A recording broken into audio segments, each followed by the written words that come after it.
Hello, my name is Ananthu Vijayan.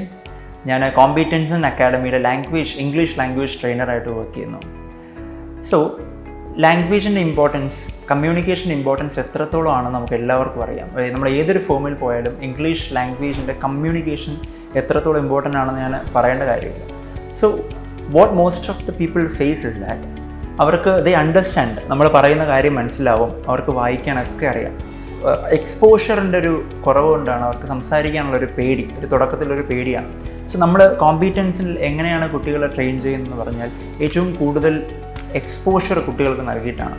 അവരുടെ activity oriented ആയിട്ടുള്ള classes ആണ് മൊത്തം. ആക്ടിവിറ്റീസ് കൊടുക്കുക, കുറച്ച് റിസർവ്ഡ് ആയിട്ടുള്ള കുട്ടികളെ മുന്നോട്ട് നിർത്തി ക്ലാസ്സിനും ഫ്രണ്ടിലും കൊണ്ട് സംസാരിപ്പിക്കുക. അങ്ങനെ ആക്ടിവിറ്റി ഓറിയൻറ്റഡ് ആയിട്ടുള്ള ക്ലാസ്സസ് ആണ് അവിടെ ഏറ്റവും കൂടുതൽ കൊടുക്കുന്നത്. നമുക്കൊരു ലാംഗ്വേജ് ഇത് പ്രാക്ടീസ് ചെയ്യാതെ കുറച്ച് ടെക്നിക്കാലിറ്റി പഠിച്ചിട്ടോ അല്ലെങ്കിൽ കുറച്ച് കോഡ്സ് പഠിച്ചിട്ടോ മാത്രം നമുക്കൊരിക്കലും ലാംഗ്വേജിൽ ഫ്ലുവൻ്റ് ആയിട്ട് സംസാരിക്കാൻ പറ്റില്ല. അതിനെ നമ്മൾ സംസാരിക്കേണ്ടി വേണം. അപ്പോൾ കുട്ടികളെ കൊണ്ട് സംസാരിപ്പിക്കുക, ആക്ടിവിറ്റി ഓറിയൻറ്റഡ് ആയിട്ടുള്ള ക്ലാസ്സസ് കൊടുക്കുക, അതാണ് കോമ്പീറ്റൻസിൻ്റെ ഏറ്റവും വലിയ പ്രത്യേകത.